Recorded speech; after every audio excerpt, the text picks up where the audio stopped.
Halo semua, balik lagi sama teman-teman TSM. Nah, di video kali ini kita bakal kasih materi biologi yang subbab kedua dari yang kemarin, yaitu gametogenesis. Nah, kemarin kan di macam-macam pembelahan sel gitu kita udah belajar ada 3 macam pembelahan sel ya. Yang pertama ada amitosis, ada mitosis, sama yang ketiga yaitu meiosis. Nah, hari ini kita bakal belajar subbab yang kedua, yaitu gametogenesis. Nah, sebelum kita masuk lebih dalam lagi tentang gametogenesis dan jenis-jenisnya, gametogenesis itu dia apa sih artinya?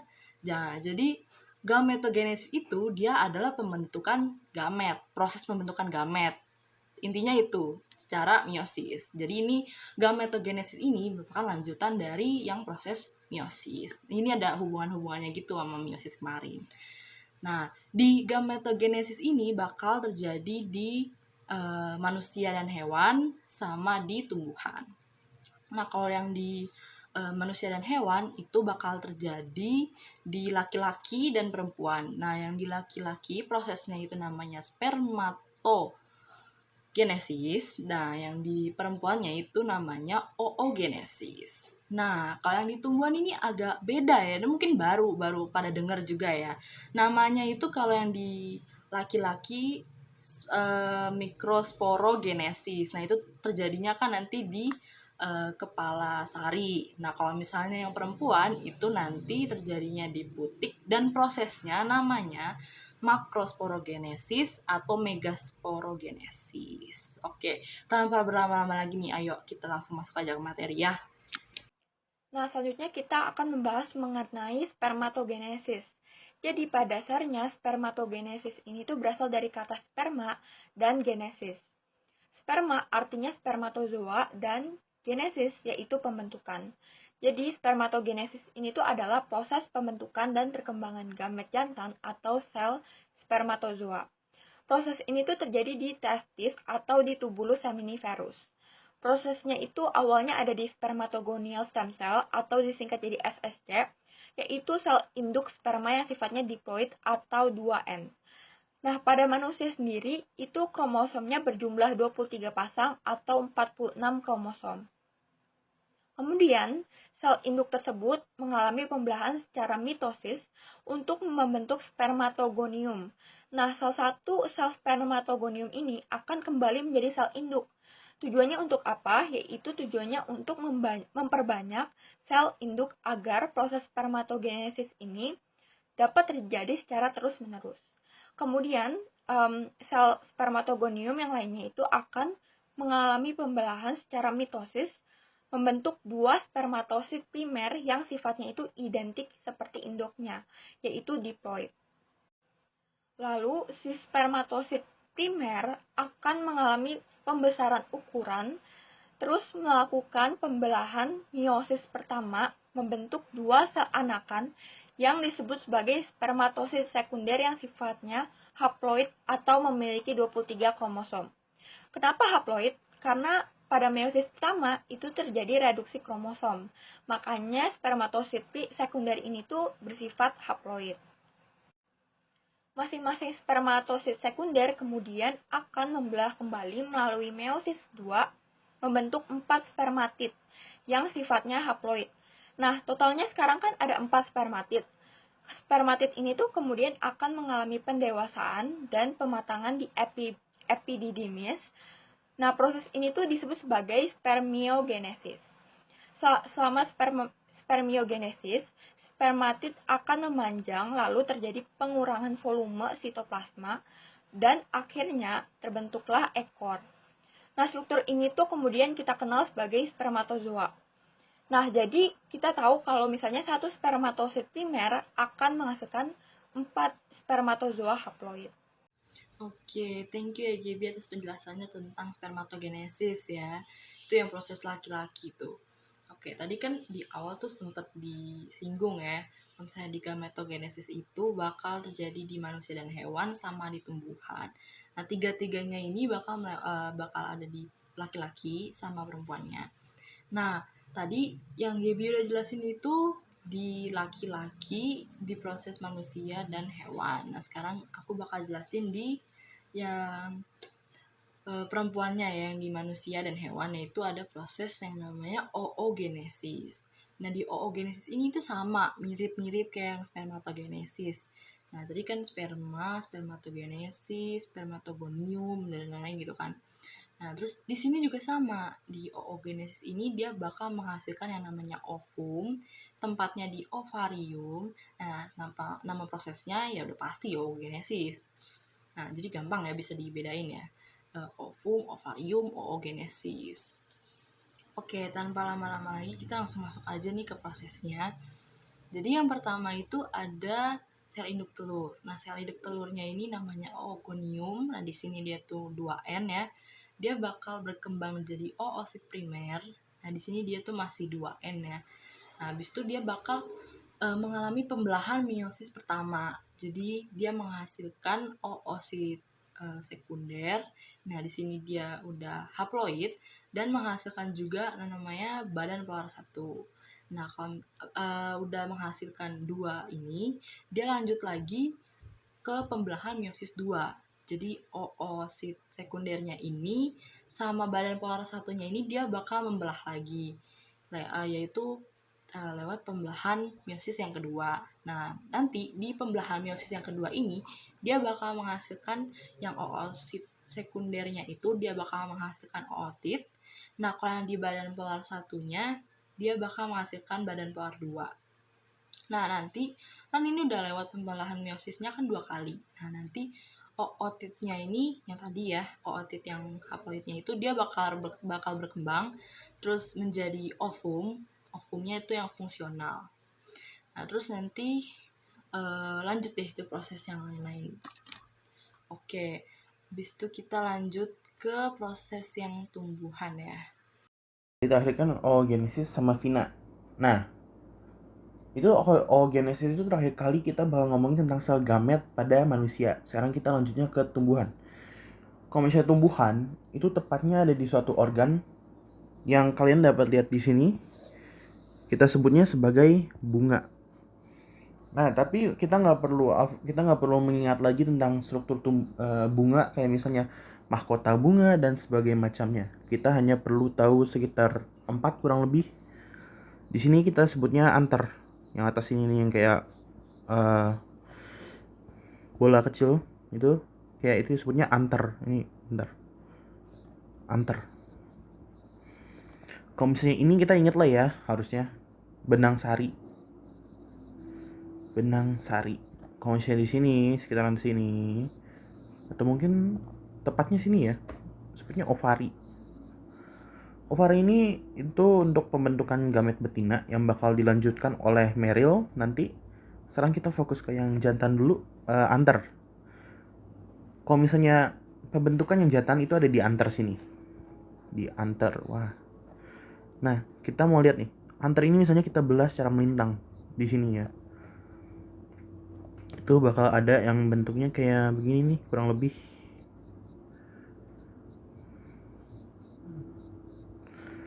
Di sini ada 4 sebuah kayak kalau misalnya kalian lihat 4 lingkaran kecil. Lingkaran ini itu yang disebut sebagai kantong polen. Nah, kita zoom in nih misalnya sama kantong polen nih. Itu bakal ada yang namanya sel bakal mikrospora. Kita sebutnya kantong polen dulu nih, kantong polen. Benar kan tulisannya tuh? Ya, kantong polen. Kita zoom in lagi dan misalnya kita ambil satu nih, sel di sini nih. Kita ambil. Itu yang disebut sebagai sel bakal mikrospora. Udah jangan hitam deh. Ganti misalnya merah nih. Sebut sel bakal mikrospora. Sel bakal mikrospora. Nah, ini tuh 2N. Wah, udah ada pakai N-N-an nih. Wah, berarti udah mulai pembelahan sel nih biasanya nih. Betul banget. Kita ada punya mitosis. Kalau misalnya kita recall, kita punya mitosis dan meiosis. Kalau misalnya mitosis, itu dia akan tetap sama. Apa yang sama? N-nya ini, simpelnya lah ya. Sederhananya N-nya bakal sama. Yang 2N, dia bakal tetap 2N. Kalau misalnya dia N, bakal jadi N. Ini itu untuk mitosis. Nah, untuk meiosis dia bakal berkurang, misalnya 2N. Jadi N.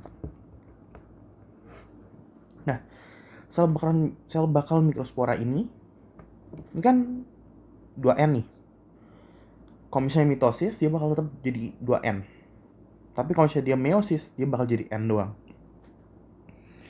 Nah, dia mengalami pembelahan selnya apa dulu nih berarti?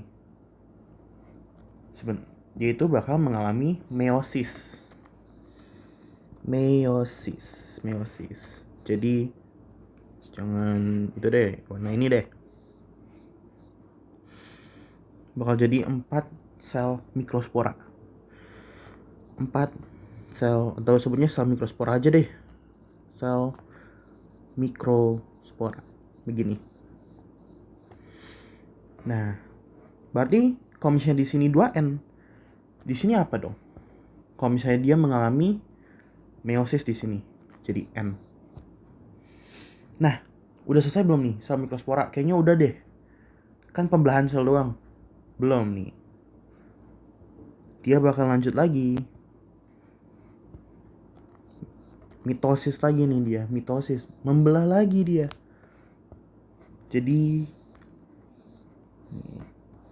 satu unit ini itu kita sebutnya sebagai kantong polen, atau kalau misalnya di e-book Tarakanita itu bilangnya serbuk sari. Bilang aja kantong polen biar gampang deh, biar cepet. Kapus. Oke. Satu polen ini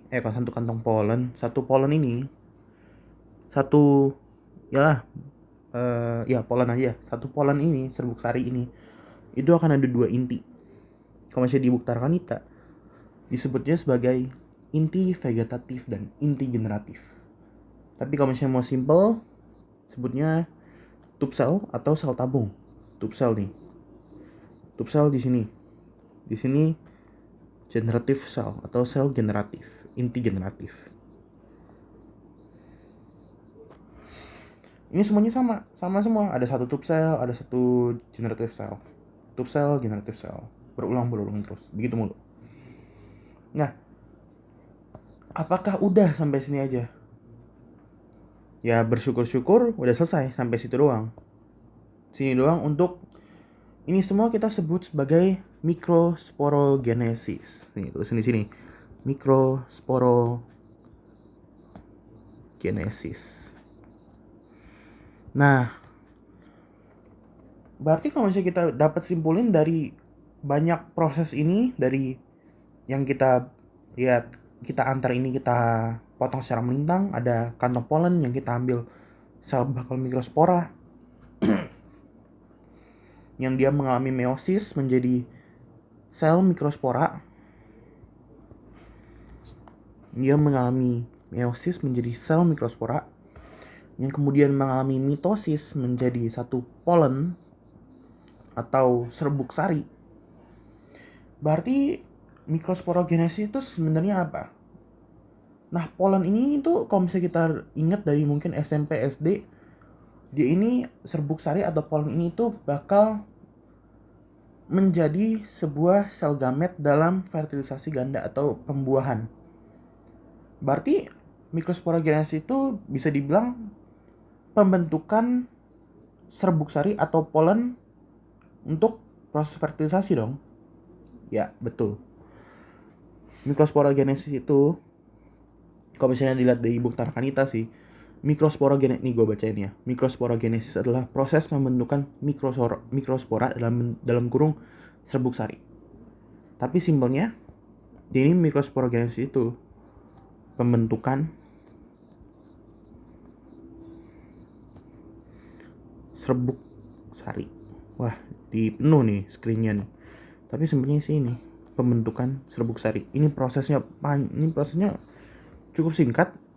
Yang kita buka antarnya ada kantong polen. Kantong polen itu yang kayak gini, yang kayak sarang.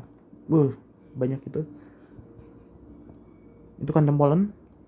Dia bakal jadi sel, kita ambil satu sel di kantong polen, itu adalah sel bakal mikrospora yang kemudian mengalami meiosis menjadi sel mikrospora yang N. Ingat ya, meiosis ya, ada meiosisnya.